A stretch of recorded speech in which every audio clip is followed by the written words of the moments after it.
कैसे हैं आप? आशा करता हूं आप सब अच्छे होंगे, स्वस्थ होंगे। फ्रेंड्स, एक कहावत है, नाच न जाने आंगन टेढ़ा। और इस कहावत का मतलब है कि जब हम किसी स्किल में, किसी एक्टिविटी में या किसी जानकारी में कमजोर होते हैं तो हम उसका दोष, उसका आरोप दूसरे पर लगा देते हैं और अपना पल्ला झाड़ लेते हैं। इसी का रूप है ये कहावत, नाच न जाने आंगन टेढ़ा। स्टूडेंट्स, हम लोग भी यही करते हैं अपनी स्टूडेंटशिप में। जब हमें कोई चीज नहीं आती है, जैसे मान लीजिए मैं अकाउंट पढ़ा रहा हूं तो मैं अकाउंट की बात करूं, हमें अकाउंट समझ में नहीं आ रहा है, हम पर समय पर क्वेश्चन हमसे नहीं हुए मान लीजिए, तो हम क्या कहेंगे? अकाउंट्स कठिन है, या हम ये कहेंगे कि टीचर ने अच्छा नहीं पढ़ाया, या हम ये कहेंगे कि हमें समय ही नहीं मिला। लेकिन सब बातें ही गलत हैं। मेरी नजर में अगर आपको अकाउंट के क्वेश्चन नहीं हुए, मेरी नजर में अगर आप अकाउंट के आंसर नहीं दे पाए, आप समय पर रिकॉल नहीं कर पाए, तो उसका एक ही कारण है, और वो कारण है कि आपने उन पॉइंट्स को, उन चीजों को, उन बातों को केवल रट लिया था, और रटकर समय पर आप उसे भूल गए। तो दोस्तों, इस बात को याद रखिए। वैसे भी हमारे हर ऑडियो में इस बात का जिक्र होता है, ये मूल मंत्र है हमारा कि चीजों को रटिए नहीं, रटने के बाद लिमिट हो जाती है, और बगैर रटे स्काई इज द लिमिट। फिर हमारा कोई हिसाब किताब नहीं, हम कितने ऊंचाई पर जाएंगे। चलिए दोस्तों, मैं अपनी वीडियो को वहीं पर टच करता हूं जहां मैंने लास्ट वीडियो को छोड़ा था। लास्ट वीडियो में हम बात कर रहे थे फ्लो ऑफ ट्रांजैक्शन की। फ्लो ऑफ ट्रांजैक्शन का मतलब क्या है? फ्लो ऑफ ट्रांजैक्शन में मैंने बताया कि हम जीरो टू एंड, एक पर्टिकुलर ट्रांजैक्शन को जीरो टू एंड लेकर के जाते हैं। जब कोई ट्रांजैक्शन होती है तो उस ट्रांजैक्शन को सबसे पहले हम रिकॉर्ड करते हैं, जर्नल एंट्री बनाते हैं, और जर्नल एंट्री बनाने के बाद हम उसी के बेस पर हम लेजर क्रिएट करते हैं, जिसे हम मेन बुक भी कहते हैं। अब लेजर के बेस पर हम ट्रायल बैलेंस बनाते हैं, और ट्रायल बैलेंस के बेस पर हम फाइनल अकाउंट बनाते हैं। ये फाइनल अकाउंट क्या थे? ये चार्ट आप लोगों ने पिछली बार की वीडियो से स्क्रीनशॉट लिया होगा। आप लोगों के 11th लेवल पर, चूंकि आप केवल एक ही तरह के फाइनल अकाउंट पढ़ने वाले हो, प्रोप्राइटरशिप वाले, तो यहां आपके लिए इसका मतलब है trading account, profit and loss account and balance sheet. ये क्या है, इन्हें भी बहुत डिटेल में हम करेंगे, लेकिन अभी हम इतना समझ लें। अब मैं ये क्यों कह रहा हूं दोस्तों कि ये तीन चीजें ही हैं? तो वो इसलिए क्योंकि जब आप 12th में भी इवन पहुंचोगे तो वहां आपको कंपनी के फाइनल अकाउंट पढ़ने पड़ेंगे। वहां इनके कुछ नाम चेंज दिखेंगे आपको, क्योंकि वहां कंपनी एक्ट अप्लाई हो जाएगा। कंपनी एक्ट के अनुसार फाइनल अकाउंट जो कुछ होते हैं वो हमें पढ़ने, वो हमें बनाना सीखना है। तो अभी तो हम फिलहाल trading account, profit and loss account and balance sheet की बात करेंगे। अच्छा, यहां पर trading account and profit and loss account, अभी तो हम बिल्कुल इनिशियल स्टेज पर हैं, लेकिन जब हम आगे पहुंच जाते हैं, फाइनल अकाउंट बनाना सीखते हैं, आप तब भी अगर देखोगे, अपने सीनियर से पूछोगे, नहीं मानते तो पूछ लेना, उनको ये भ्रम रहता है, वो डाउट में ही रहते हैं कि ये पर्टिकुलर आइटम ट्रेडिंग अकाउंट में आएगा या प्रॉफिट एंड लॉस में आएगा। उन्हें पता नहीं चलता है। हाँ, जो उन्होंने याद कर रखे होते हैं 10, 12, 15 आइटम, उनको तो वो फटाफट लिख देते हैं कि अच्छा ये प्रॉफिट एंड लॉस में आएगा, ये ट्रेडिंग अकाउंट में आएगा, ये वाला एक्सपेंस यहां आएगा, ये यहां आएगा, ये इनकम यहां आएगी, यहां आएगी। लेकिन अगर कोई नया आइटम आ गया, कोई नया एक्सपेंस आ गया, तो वो परेशान हो जाते हैं। दोस्तों, मैं एक लाइन में आपको समझाऊंगा कि कौन सी चीज कहां आती है, और फिर आपको जीवन में कभी प्रॉब्लम होगी नहीं। आप बिल्कुल नए आइटम को भी देख करके लिख दोगे कि अच्छा ये तो ट्रेडिंग अकाउंट का आइटम है, ये तो प्रॉफिट एंड लॉस। यही समझने में और रटने में अंतर है कि हम 15-20 आइटम रट लें या एक पीछे का जो कंसेप्ट है वो सीख लें, और पीछे का कंसेप्ट सीखते के साथ ही हम फिर चाहे 1000 आइटम हमारे सामने आ जाए, हम सबको ट्रीट कर लेंगे, हम सबको डील कर लेंगे, कोई दिक्कत नहीं होगी। तो खैर वो तो बहुत बात की बात है। मैंने आपको एक आइडिया दिया कि हम किस तरह से इसे कवर करेंगे। जिस दिन trading profit and loss account पढ़ेंगे तो उस दिन आपको उसकी कुछ ऐसी बारीक बातें मैं आपको बता दूंगा कि आप एग्जाम में बिल्कुल नई प्रॉब्लम भी अगर आ जाएगी आपको, तो भी आप उसे उतनी ही एफिशिएंसी से कर पाओगे जितनी एफिशिएंसी से आप 20 बार करी हुई प्रॉब्लम को सॉल्व करते हो। कोई प्रॉब्लम नहीं होगी। चलिए अब बात करते हैं फ्लो ऑफ ट्रांजैक्शन के कंक्लूजन की, उसके निष्कर्ष की बात करते हैं। फ्लो ऑफ ट्रांजैक्शन में बच्चे क्या गलती करते हैं? वो सोचते हैं फ्लो ऑफ ट्रांजैक्शन का पहला स्टेप जो हमारा है वो है जर्नल एंट्री करना, और बच्चे इसे मार्क्स से जोड़ देते हैं कि 5 मार्क्स का आएगा तो इसको इग्नोर करो, 95 मार्क्स तो बाकी बच्चे हैं उसमें से कवर कर लेंगे। लेकिन ये गलत बात है बच्चों, क्योंकि अगर किसी वजह से आप ये 5 मार्क्स मान रहे हैं तो आप गलती कर रहे हैं, क्योंकि सारा फाउंडेशन तो यही है, सारी अकाउंटिंग तो इसी पर बेस होगी। कैसे? आप सोचिए, आपने जर्नल एंट्री की, कोई हमारी ट्रांजैक्शन होती है, हम उसकी जर्नल एंट्री सबसे पहले करते हैं, उसके बाद उसके बेस पर ही हम लेजर बनाते हैं, और उन लेजर के बेस पर ही हम ट्रायल बैलेंस बनाते हैं, और उन ट्रायल बैलेंस से डाटा लेकर ही हम फाइनल अकाउंट बनाते हैं। इसका मतलब अगर हमने गलती कर दी जर्नल एंट्री बनाने में तो कोई रोक नहीं सकता गलती होने से फाइनल अकाउंट में। हमारा तो सारा मकसद, हमारा तो एम ही फेल हो जाएगा भाई। हमारे फाइनल अकाउंट सही रिजल्ट नहीं देंगे, क्योंकि हम गलती कहां कर चुके हैं? जर्नल एंट्री बनाने में। और बच्चे बस यहीं पर कमजोर होते हैं। जो स्टूडेंट्स हैं जिन्हें ये अकाउंट जिंदगी भर रखना पड़ता है, वो इसलिए क्योंकि वो जर्नल एंट्री को इंपॉर्टेंस देते नहीं है। लेकिन हम कोशिश करेंगे कि आपको जर्नल एंट्री इस तरह से पढ़ाई जाए कि आपको हमेशा हमेशा के लिए वो याद हो जाए, बजाय इसके कि जर्नल एंट्री याद हो, उनके पीछे के कॉन्सेप्ट समझ में आ जाए और आपको लर्न भी हो जाए। देखेंगे उसको। इसके बाद फ्लो ऑफ ट्रांजैक्शन में हमने क्वेश्चन छोड़ा था आप लोगों के लिए, ट्रांजैक्शन क्या होती है। तो कई सारे लोग मुझे कहते हैं कि ट्रांजैक्शन, मैं अपने normal face to face classes में जब पूछता हूं बच्चों से, तो और वो अपने स्कूल में या कहीं या अपने सेल्फ स्टडी से पढ़ते भी हैं पहले, तो वो किस तरह के, या अपनी बुक को मैं कहता हूं कि बच्चों, जैसे मैंने आप लोगों से कहा था कि आप लोग बुक से रेफर करके आइए ट्रांजैक्शन, जब नेक्स्ट वीडियो आप मेरी देखोगे ट्रांजैक्शन क्या होती है। तो ट्रांजैक्शन को नॉर्मली लोग कहते हैं कि बिजनेस इवेंट है, कोई घटना घट गई उसको हम कह देते हैं ट्रांजैक्शन, या कुछ बच्चे तो और भी स्पेसिफिक हो जाते हैं, वो कहते हैं लेन देन को ट्रांजैक्शन कहते हैं। और मैं बच्चों से पूछ लेता हूं कि अगर लेना भी ना हो और देना भी ना हो तो क्या ट्रांजैक्शन नहीं होगी?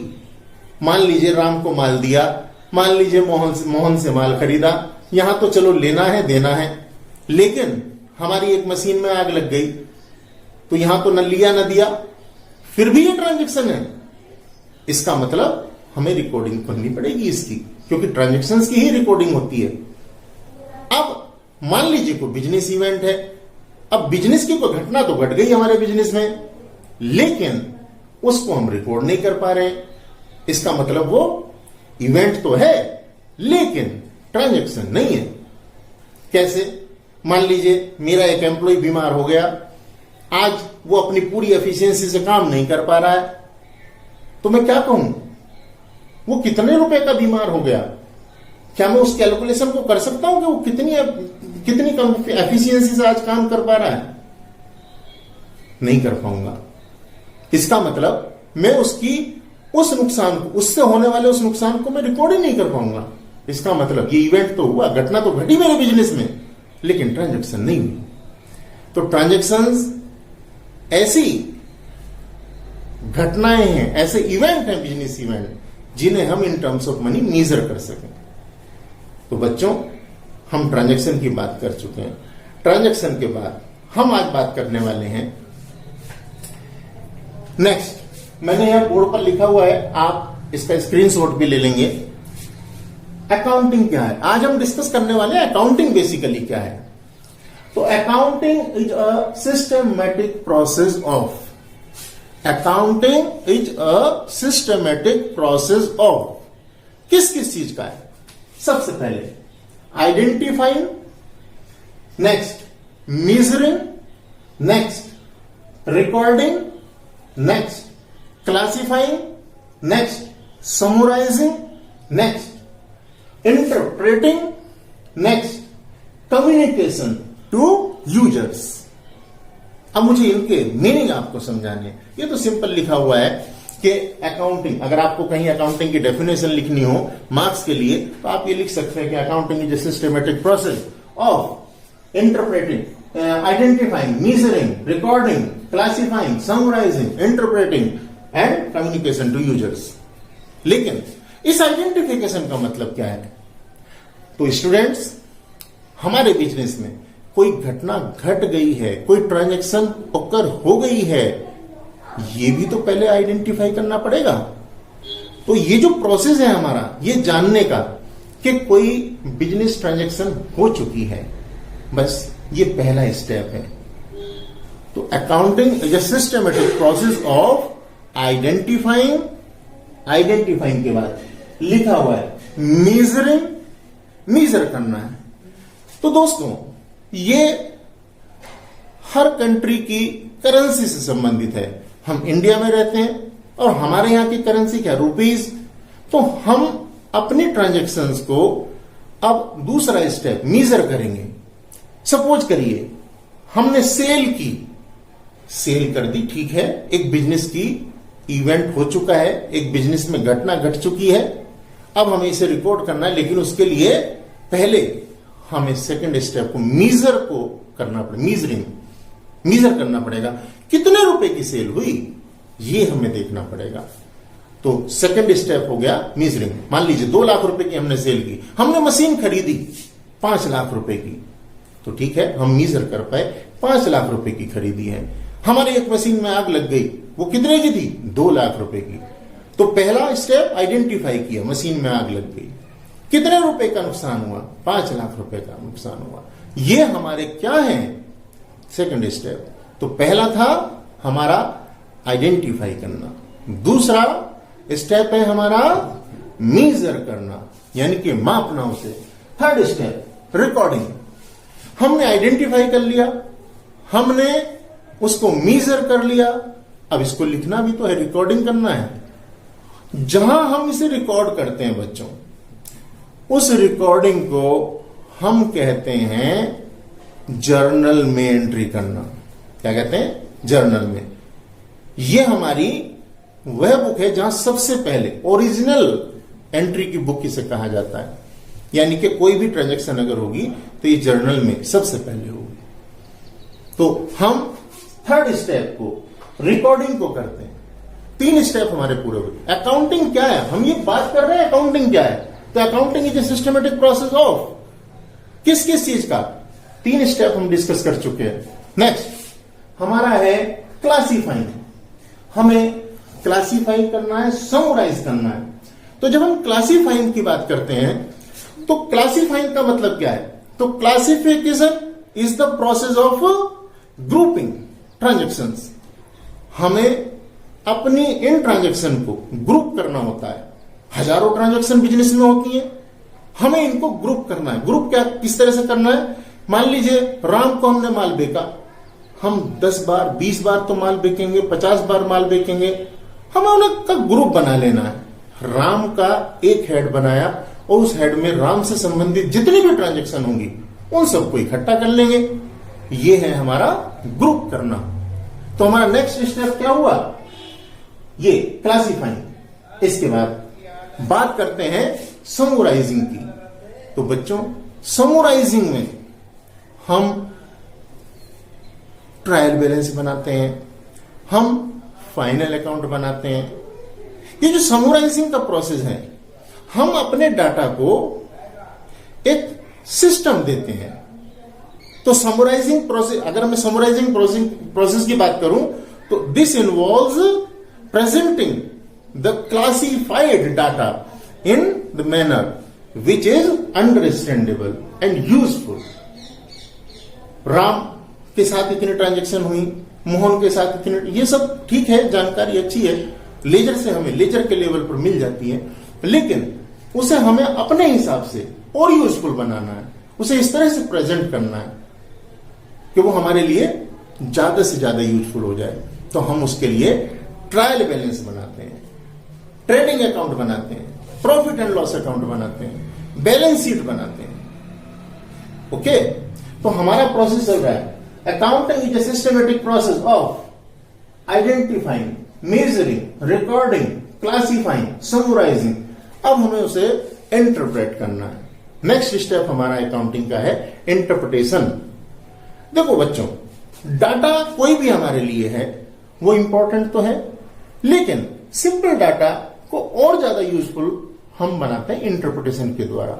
बिजनेस में बहुत सारे डिसीजन लेने होते हैं और वो डिसीजन सिंपल डाटा, हमने 50 लाख की सेल की, हमने 1 करोड़ की सेल की, हमने इतने रुपए का हमारे पास एसेट है, ये सब इंफॉर्मेशन है, अच्छा है, बैलेंस शीट से हमें मिल जाएगी, लेकिन हमें उसे एनालिटिकल वे में उसको इंटरप्रेट करना है।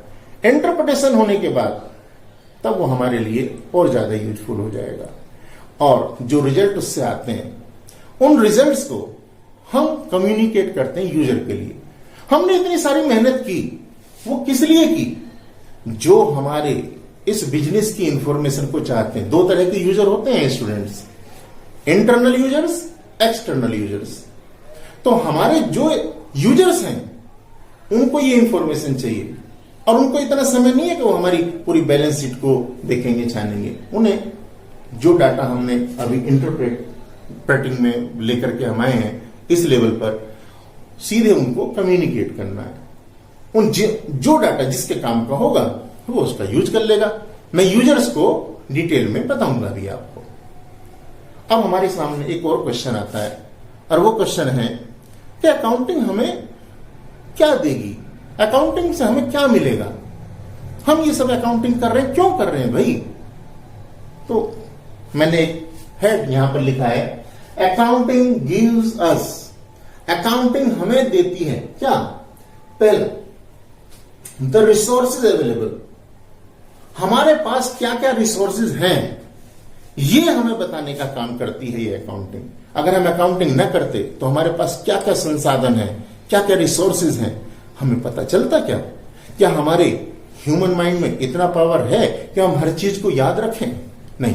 तो ये रिकॉर्डिंग का ये जो अकाउंटिंग का प्रोसेस है ये हमें बता रहा है कि भाई हमारे पास ये रिसोर्सेज हैं।